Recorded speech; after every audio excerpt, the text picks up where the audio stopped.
हर खबर पर होगी आपकी पकड़। डाउनलोड कीजिए एबीपी लाइव ऐप। नमस्कार, आप देख रहे हैं एबीपी न्यूज। आपके साथ हूं मैं रुबिका लियाकत। ले से आप सभी का बहुत बहुत स्वागत करती हूं, ये बताते हुए कि यहां से हमारा आत्मविश्वास पूरा है। हमारे सैनिक, हमारे सोल्जर्स जो हैं वो असलहा के साथ लबरेज हैं, वो हौसले के साथ लबरेज हैं, वो कॉन्फिडेंस के साथ लबरेज हैं। और ऐसे में जब इंटरनेशनल बेइज्जती होती है चीन की, और चीन के पीएलए की, और पीएलए के चीफ शी जिनपिंग की, तो आप समझ जाइए कि ये जो हौसला है वो कैसे सातवें आसमान को छूता है। लेकिन इसका मतलब ये नहीं है कि हमारे सैनिक या हिंदुस्तान की सरजमी पर जो भी इस रणनीति को तय कर रहे हैं वो इस बात से सुकून में और इत्मीनान में आ गए होंगे। हमारी तैयारी पक्की है और पूरी है, लेकिन इस इंटरनेशनल बेइज्जती ने एक बात बिल्कुल क्लियर कर दी है कि चीन जो फॉल्स और फेक न्यूज और प्रोपेगेंडा चलाने की कोशिश करता है वो यहां जमीन पर भी धराशायी हुई है, वो आसमान पर भी धराशायी हुई है, और वो अब कलम और शब्दों के जरिए इंटरनेशनल अखबारों में भी धराशायी होती हुई दिखाई दे रही है। पहले ये रिपोर्ट आपको दिखाना चाहती हूं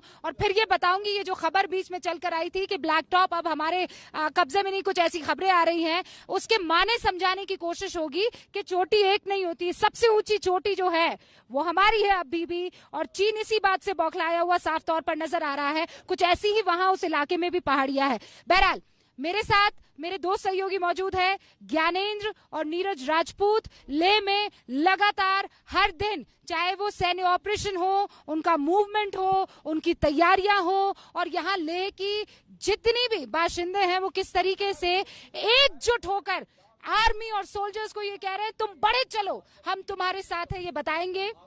हमारे साथ कर्नल दानवीर मौजूद है। इन इलाकों को वो ऐसे जानते हैं, अंग्रेजी में कहते हैं like the back of his hand, यानी इतना करीब से उन्होंने इन चोटियों को देखा है। चुशूल में अपनी सर्विसेज दी है, रक्षा विशेषज्ञ के तौर पर हमारे साथ जुड़े हैं, और रक्षा एक्सपर्ट हमारे साथ और जुड़े हुए हैं। मेजर जनरल संजय सोई जो है वो भी हमारे साथ जुड़ चुके हैं। अब इन सभी से बातचीत होगी। आज इस खबर के माने क्या है, चीन की हालत क्या है, इस पर बात करेंगे। लेकिन उससे पहले ये रिपोर्ट देखिए जल्दी से। ऐसा पहले कभी नहीं हुआ कि वो तमाम पोस्ट जो सर्दियों में खाली कर दी जाती थी, इस बार वो जस की तस बनी रहेगी। उस पोस्टिंग पर जो तैनाती है बिल्कुल वैसी की वैसी रहने वाली है। ऐसा पहली बार हुआ है कई सालों में कि गोली चलती है एलएसी पर। ऐसा पहली बार हुआ है कि ऐसी झड़प होती है कि हमारे 20 सैनिक शहादत प्राप्त करते हैं। ऐसा पहली बार हुआ है कि चीन मुंह छिपाते फिरता है, ये बताने को राजी नहीं होता है कि उनके सैनिकों पर कैसे हमारे शेर जो है भारी पड़े हैं। ऐसा पहली बार हुआ है कि इंटरनेशनल बेइज्जती शी जिनपिंग की होती है और उन्हें समझ में नहीं आता है कि अब आगे करे तो क्या करे। ऐसा पहली बार हुआ है जब पूरी दुनिया कह रही है कि अरे शी ये क्या हो रहा है आपके साथ, अरे शी आप तो वो थे जो कब्जाने की नीति पर भरोसा करते थे। ऐसा पहली बार हुआ है कि अब शी को लग रहा है कि अगर विक्ट्री मेरे पास नहीं आई तो चीन का मसला और मामला ही खत्म हो जाएगा। मेरे दोनों रिपोर्टर्स मेरे साथ ही इस वक्त हमारे साथ मौजूद है, नीरज राजपूत और ज्ञानेंद्र तिवारी। सबसे पहले नीरज राजपूत पे आपका रुख करना चाहूंगी, ये समझने की कोशिश करूंगी, ले आप बहुत मर्तबा आए हैं, यहाँ की अलग अलग बेसिस पर आप बहुत मर्तबा आर्मी के गए हैं, लेकिन इस बार मैं जानना चाहती हूँ एकदम आम भाषा में, अगर मेरे व्यूअर्स और आपके व्यूअर्स समझना चाहे, एबीपी न्यूज के दर्शक समझना चाहे, इस बार बदला हुआ क्या दिख रहा है आपको? आप तो इतने सालों से डिफेंस को कवर कर रहे हैं। देखिए रुबिका, अगर हम लोग बात करें कि बदलाव क्या आया है, अगर याद होगा कि मैं सबसे पहले यहाँ पर 2013 में जब डीबीओ में फेस ऑफ हुआ था भारत और चाइना का, तब उस वक्त आया था सबसे पहले। और उसके बाद 2017 में जब आया तो यहाँ पर सब कुछ चेंज हो चुका था। 2017 में भारत की जो रणनीति थी वो चेंज हो चुकी थी। उससे पहले तक भारत क्या करता था, सिर्फ डिफेंड करता था, यानी कि अपनी जो सीमाएं हैं उनकी सुरक्षा करता था और कि चीन घुसपैठ ना करे।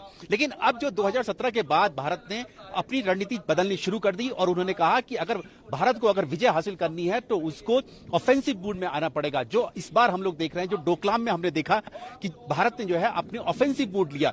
इस बार भी जब घुसपैठ की कोरोना की आड़ में चीनी सेना ने, तो इस बार 29 और 30 अगस्त को भारतीय सेना की जो स्ट्राइक कोर है, ब्रह्मास्त्र कोर है, उसने जाकर वहां पर जो विवादित इलाके थे उन पर अपना कब्जा कर लिया, अपना अधिकार क्षेत्र में ले लिया।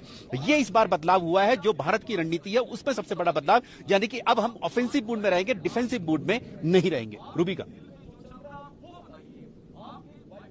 डिफेंसिव मूड में रहना और मोड में रहने का अब सवाल ही पैदा नहीं होता। जैसा नीरज कह रहे हैं कि वो तब से आ रहे हैं जब डीबीओ दौलत बेग ओल्डी में इस तरीके से झड़प हुई थी। ज्ञानेंद्र भी यहाँ पर हमारे साथ मौजूद है। ज्ञानेंद्र, मुझे ये बताइए कि आप यहाँ से दर्शकों को किस तरीके की तस्वीर दिखाएंगे जो आपने अपनी आंखों से, अपने मन से उसे अनुभव किया है? वो क्या देखा आपने लेह में? बिल्कुल ईमानदारी से बताइए।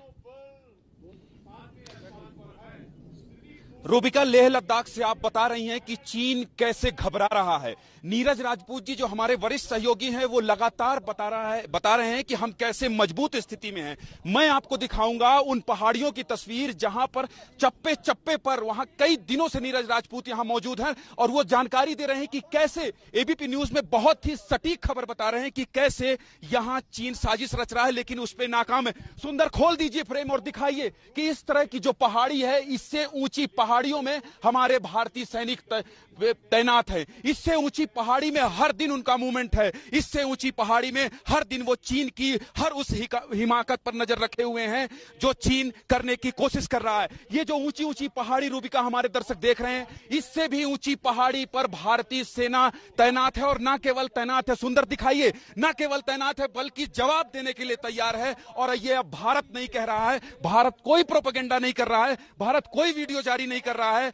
अब तो विदेशी लोग और अब तो दूसरे देशों के लोग, अब तो अमेरिकी अखबार, साप्ताहिक अखबार ये कह रहा है कि एलएसी में किस तरह से मुंह की खानी पड़ी है रूबिका चीन को। और यही वजह है कि चीन लगातार बौखला रहा है। मेरे साथ नीरज जी हैं। नीरज जी, लगातार आपको ये जो पहाड़ सुंदर दिखा रहे हैं, लगातार उन पहाड़ों का अनुभव है, एलएसी का अनुभव है। आप जाकर बता सकते हैं कि हमारी जो भारतीय सेना है वो कितनी मुस्तैद है। नीरज, अभी ज्ञानेंद्र, अगर अभी आपने दिखाया था, कैमरामैन सुंदर ने दिखाई दी, ये पहाड़ी जो दिखाई दे रही है ना, बाईं तरफ दिखाई दे रही है हमारे कैमरामैन के और हमारे दाईं तरफ, ये बिल्कुल ठीक वैसे ही है जैसे पेंगोंग त्सो लेक के उत्तर है जो फिंगर एरिया है, जो फिंगर एरिया की जैसे। फिर रोकूंगा, फिर एक बार दर्शक सुनिए। फिंगर एरिया मतलब ये जो पहाड़ी नीरज बता रहे हैं, आप पूरा एलएसी समझिए, पूरे उस जगह को समझिए जहां पर तैनात है अभी भारतीय सेना। नीरज, आप बता रहे थे, कंटिन्यू करिए अपनी बात। ये जैसे दिखाई दे रही है, देखो एक ज्ञानेंद्र देखो ना, कैमरामैन सुंदर देखो, ये फिंगर 1 2 3 4 इसी तरह की फिंगर एरिया है जो पेंगोंग त्सो से सटी हुई है। उन्हीं पर जो है पूरी जो लड़ाई अभी इस वक्त चल रही है वो पेंगोंग त्सो के उत्तर में, कि भाई फिंगर 4 पर भारतीय सेना पहुंच चुकी है,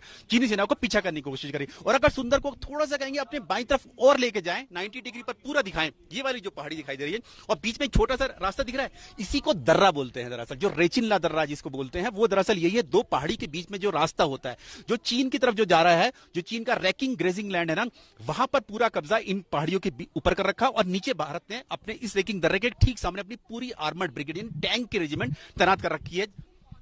रूबिका, ये एबीपी न्यूज है, यहां पर एक एक सटीक खबर भारत चीन सीमा विवाद की। किस तरह से नीरज ने बारीकी से पहाड़ों को दिखाते हुए बताया कि कौन सा फिंगर 1 है, 2 है, 3 है, 4 है। इसका मतलब यह है कि आप पूरी बारीकी से अगर भारत चीन सीमा की खबर देखना चाहते हैं तो बने रहिए एबीपी न्यूज के साथ। जी रूबिका।